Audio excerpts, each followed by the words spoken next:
Nous en sommes au chapitre 5. On va voir ici les notions de liste. Donc l'objectif va être de comprendre le fonctionnement de ces listes. Donc les listes, je l'ai abordé très rapidement plus tôt dans le cours. Donc le premier point, on va voir la création d'une liste. Premier point, la création d'une liste à la main. Pour créer une liste, je peux créer une variable. Je vais l'appeler liste 1. Et si vous vous souvenez, une liste, ça commence par des brackets. Et à partir de là, je peux mettre ce que je veux dedans, autant d'éléments que je veux, et tous mes éléments, je dois les séparer par une virgule. Quand je la fais apparaître, j'ai bien son contenu, 1, 2, 3. Un exemple avec une deuxième liste. Je vous ai mentionné qu'on pouvait mettre ce qu'on voulait dedans. Donc là, je vous ai mis des chiffres entiers, 1, 2, 3, mais je peux aussi mettre du texte, 1, 2, 3, go, ça ne posera aucun souci. Je vais ressortir ma liste, j'ai bien le go et je n'ai aucune erreur. Donc je viens de vous dire, dans une liste, on peut mettre ce qu'on veut, des chiffres, du texte. Et on peut aussi également avoir des listes dans une liste. Je m'explique, je vais prendre un exemple, ça va être, ici je crée une liste 3, j'ouvre mes brackets, je viens mettre ma liste 1 en premier élément, ma liste 2 en deuxième élément, et je vais mettre le texte autre chose pour montrer que je mets autre chose. Je fais apparaître cette liste 3, j'ai bien ma liste 1 qui apparaît en premier élément, et ma liste 2 qui apparaît en deuxième élément, plus autre chose. Maintenant, si mon intérêt était de concaténer ces deux premières listes que j'ai créées, on peut faire ceci. Liste 1 plus liste 2. Je fais apparaître ma liste 4. Et j'ai bien mes deux listes qui se sont ajoutées l'une à l'autre. Ici, je fais un rappel assez rapide sur la méthode split. Donc vous vous souvenez, j'ai une phrase qui est enregistrée sur une variable, et je lui applique la méthode split. Ici, tous mes mots qui sont séparés par les espaces, et chaque mot est enregistré comme un élément d'une liste. Donc cette action de splitter mes mots, je peux l'enregistrer comme liste de mots. Et je fais apparaître ma liste de mots. Voilà, j'ai bien tous mes mots. Enfin, on va voir qu'on peut créer une liste et on va venir l'alimenter entre guillemets à l'aide d'une méthode. Donc cette méthode c'est insert pour insérer. Je peux reprendre ma liste 1. Donc pour rappel, voici à quoi elle ressemble. J'ai juste 1, 2, 3. Et là, je viens lui passer la méthode insérer, insert. Pour cette méthode insert, comme vous le voyez, je vais avoir besoin de deux arguments. Première chose, c'est l'index auquel je veux intégrer le nouvel élément de ma liste. Et en deuxième, l'élément que je vais ajouter.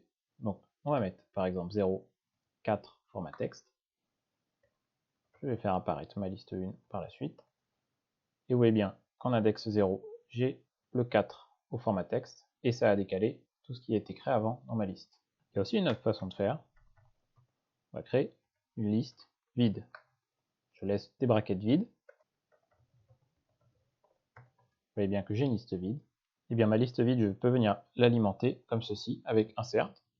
Donc là, par défaut, je sais qu'il n'y a pas d'élément. Donc je peux passer l'argument 0 et lui dire, je vais lui mettre le chiffre 8. Et j'ai bien le 8. Alors ici, ça fonctionne car ma liste, je sais qu'elle est vide. Imaginons que je l'alimente au fur et à mesure. Il y a un moment, il va falloir que je sache à quel index je suis.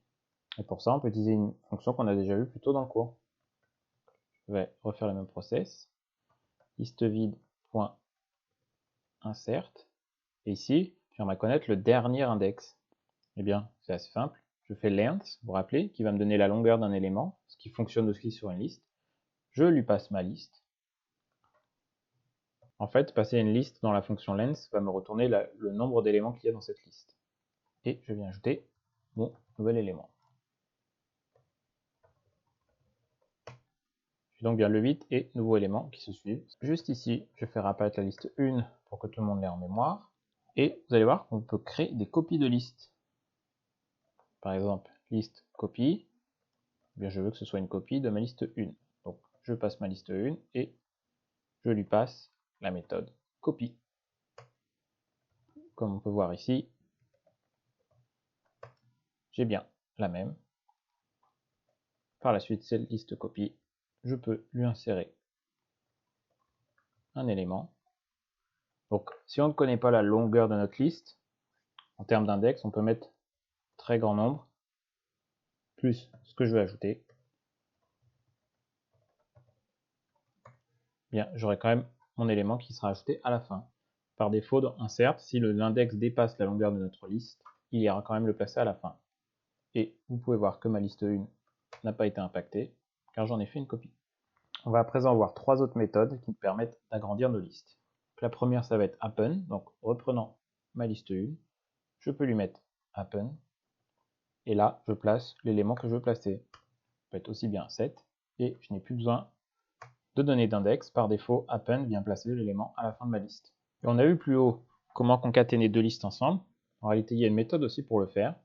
Vous prenez la liste que vous voulez étendre et vous lui passez la méthode extend.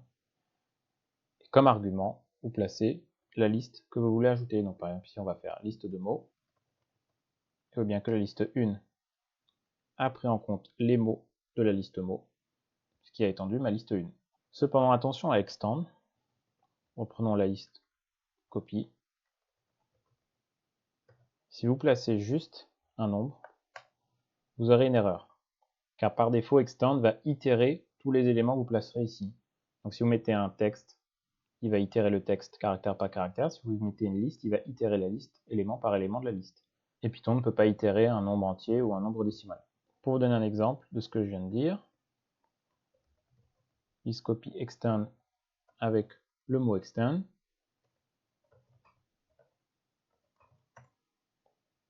Mais vous voyez que j'ai bien ma liste de copies qui allait jusqu'à 8.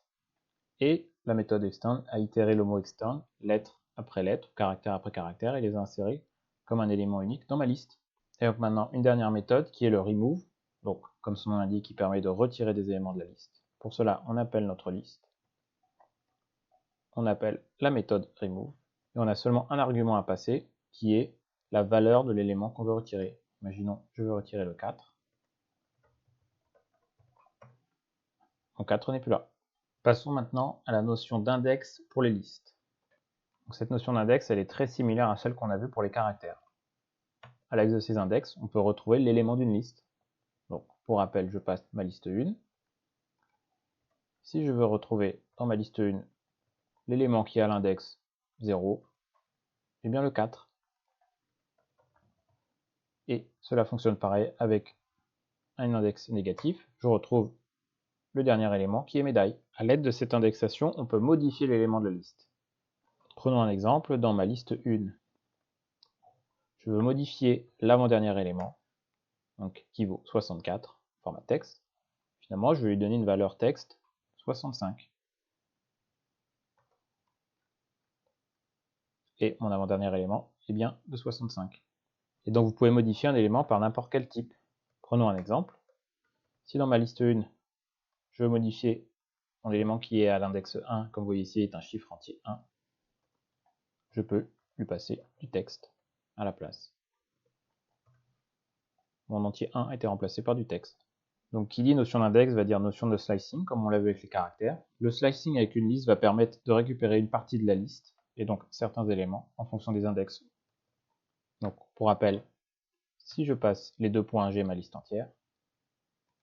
Et si je mets mon index 0 et 2, je vais me retrouver avec 4 et texte. Donc pour rappel, dans le slicing, la première valeur est inclusive, donc elle va prendre en compte cet index. Et la deuxième valeur de fin de slicing est exclusive, ce qui veut dire qu'elle ne va pas prendre la valeur à cet index-là, mais celle avant. Et donc avec le slicing, je peux également redéfinir mes valeurs sélectionnées, entre guillemets ma sous-liste de la liste. Par exemple, je veux lui leur passer deux valeurs 0. Et bien mes deux premières valeurs qui ont été remplacées par 0. Alors attention avec le slicing pour la modification d'éléments. Prenons un exemple ici où je vais choisir deux éléments qui se situent entre l'index 2 et 4. Donc j'aurai deux éléments. Et les éléments de remplacement doivent être de la même longueur. Par exemple, si je veux remplacer ces deux éléments, je ne peux pas juste passer 99. J'aurai une erreur. Cependant, si je fais 99, 99, je n'ai pas d'erreur. J'ai bien les deux éléments qui ont été remplacés par 99. Donc comme je l'ai mentionné, ce slicing permet de créer une sous-liste à partir d'une liste. Donc une sous-liste entre guillemets. Prenons un exemple encore une fois. Dans ma liste 1, je veux récupérer tous les éléments qui commencent de l'élément à l'index 5 jusqu'à la fin. Voici à quoi ça ressemble. Eh bien, ce slicing ou sous-liste, je peux très bien l'attribuer à une nouvelle variable. Liste phrase. Liste phrase. J'ai bien la même chose.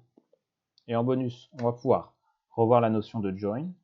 Donc, je passe un schéma de jointure qui va être juste un espace. Je passe la méthode join et dans cette méthode, je vais donner la liste que j'ai créée juste au-dessus. Ce qui va venir joindre tous les mots de ma liste et créer une phrase. Au début de ce chapitre, je vous ai montré qu'on pouvait créer des listes de listes. Et à ce moment-là, comment on fait quand on veut récupérer un élément à l'intérieur d'une liste d'une liste? Reprenons notre liste 3, qui était la liste de listes. Comme vous le voyez ici, j'ai le double bracket qui ferme ici, une autre liste et un élément seul. Eh bien, disons que dans cette liste 3, dans la première liste, donc qui va se situer à l'index 0, je veux le dernier élément. Eh bien, j'ouvre un deuxième bracket et je place un nouvel index. Et j'ai bien le mot médaille. Et pour aller encore plus loin, reprenons cet exemple-là. Si votre élément souhaité est un texte et que vous voulez un caractère spécifique, vous rouvrez un nouveau bracket pour une nouvelle indexation. Par exemple, 0 va me retourner le M de médaille. Alors attention, si vous créez trop de listes dans des listes et que vous voulez retrouver un élément spécifique, vous risquez de vous retrouver avec beaucoup d'index qui se suivent et ça risque également d'être un peu trop illisible. Dernière partie de ce chapitre, avant de passer à l'exercice, on va voir des méthodes et des fonctions supplémentaires. Voyons la méthode count. Donc, reprenons notre liste copie. Et imaginons dans cette liste, je veux savoir combien de fois l'élément E apparaît. Eh bien, je lui passe count, élément E, j'ai bien 2. Combien de fois j'ai le chiffre 2? Une fois. Par la suite, la méthode index. Reprenons toujours notre liste copie et demandons-lui l'index de E. Il me retourne 4. Il me retourne 4, mais pourtant, dans ma liste copie, j'ai plusieurs fois le E. Effectivement, mon E apparaît 2 fois dans ma liste. En réalité, index, qu'est-ce qu'il fait? Il va aller chercher le premier élément qui correspond à votre recherche. Et enfin, on peut même aller encore plus loin. Au lieu d'aller chercher un caractère simple, on peut même aller chercher un mot complet. Vous voyez que dans ma liste phrase, le mot médaille apparaît en 14e index. Maintenant, on va voir sorted, qui est une fonction. Donc, vous pouvez l'appeler, et dedans, vous allez passer votre liste. Donc, qu'est-ce qu'elle fait? Eh bien, elle ordonne votre liste par ordre alphabétique en plaçant les numéros en premier. Et si vous voulez l'ordonner inversement, vous pouvez passer un argument ou un paramètre dans sorted qui est reverse. Et cet argument reverse, vous allez lui passer la valeur booléenne de true. Et vous voyez que ma liste est bien en ordre alphabétique inverse avec les chiffres qui apparaissent à la fin. En bonus, on peut utiliser toutes ces fonctions et méthodes ensemble. Exemple, je vais faire un join, donc je passe mon schéma de jointure et je vais lui passer sorted, ma liste phrase, mais à l'envers. Alors il est évident que ma phrase ne veut rien dire, mais c'est pour vous montrer qu'on peut utiliser plusieurs méthodes et fonctions ensemble. Finalisons ce chapitre avec un exercice assez simple. La consigne va être d'ajouter les éléments de la liste dans la phrase au bon endroit. Je vous ai fourni la liste, et je vous ai fourni la phrase ainsi que la méthode format pour aller venir placer les éléments de la liste entre les accolades. Je vous laisse 5 secondes pour faire pause. Maintenant, je vais vous montrer la réponse. On veut que la phrase ait du sens, donc durant les JO de l'équipe de 1 à 7 a obtenu sa première médaille. Quand on voit ma liste, il est logique qu'ici, je dois placer le mot Paris. J'appelle ma liste mots, et je veux placer le premier élément. L'équipe, ici, je veux placer rugby. Donc, j'appelle toujours ma liste. Cette fois-ci, je veux aller sur le deuxième élément de cette liste, qui est une autre liste. Je lui passe l'index 1, et dans cette liste, je veux le deuxième élément, qui se situe à l'index 1. Le dernier mot de la phrase, ça va être le même principe. Cependant, le dernier élément va être 0, car je veux le premier élément de ma deuxième liste. Et j'ai bien, durant les JO de Paris, l'équipe de rugby à 7 a obtenu sa première médaille d'or. On en est à la moitié des chapitres de ce cours. J'espère que jusque-là vous suivez. J'espère que ça répond aussi à vos attentes. Vous pouvez voir qu'on n'est pas encore réellement dans le concret qui est en termes d'analyse de données. Ce sont vraiment les bases de Python qu'il faut comprendre pour par la suite pouvoir réaliser de vraies analyses plus approfondies. N'hésitez pas à croiser ce cours avec d'autres cours. N'hésitez pas à demander. J'ai plein de ressources s'il vous faut. C'est toujours bon aussi de revoir des ressources avec d'autres personnes. Ils vont peut-être l'expliquer d'une manière différente qui sera peut-être plus simple à comprendre pour vous. Donc on part sur ce chapitre 6 qui est les tuples. Donc l'objectif va être de comprendre le fonctionnement des tuples. Vous voyez que le chapitre va être très court. C'est une notion à savoir et je dois avouer que dans aucun de mes projets j'ai le souvenir de les avoir utilisés. Donc on va passer assez vite. Non pas parce que ce n'est pas intéressant, mais parce que pour en faire le tour, ça va assez vite. Donc créons une tuple. Vous allez voir qu'une tuple va reprendre presque les mêmes principes qu'une liste, à la différence que j'utilise des parenthèses plutôt que des brackets. Le même principe, j'ajoute des éléments, je fais apparaître mon tuple, j'ai bien mon tuple. Quelle est la différence, vous allez me dire, entre un tuple et une liste? Eh bien, un tuple, on ne peut pas le modifier une fois qu'il est créé. On dit qu'il est immuable. Vous voyez, je peux utiliser des méthodes qu'on peut appliquer aux listes. Ça ne fonctionnera pas, car par défaut, la méthode n'a pas été attribuée au type d'objet tuple. Et vous voyez, vous pouvez aller chercher dans votre tuple l'élément à l'index que vous voulez. Donc j'ai bien le 2. Et si je veux le remplacer par 7, j'ai une erreur, car encore une fois, le tuple ne supporte pas l'assignement d'un item, ce qui veut dire qu'il est immuable, comme je l'ai mentionné. On peut toujours créer des tuples à l'intérieur d'un même tuple, comme avec les listes. Donc créons un deuxième tuple qui va avoir ces valeurs-ci. Et donc pour créer ce tuple de tuple, que je vais appeler tuple 3, c'est assez simple, j'ouvre un tuple, je passe mon tuple 1, mon tuple 2, et donc quand je fais apparaître mon tuple 3, j'ai bien deux tuples dans un tuple. Il y a une dernière manipulation que je vais vous montrer. On peut récupérer les éléments de chaque tuple pour les assembler ensemble dans un seul et même tuple. Ce tuple d'exemple, je vais le nommer 4. J'ouvre un tuple, je passe donc mes deux tuples, comme ci-dessus.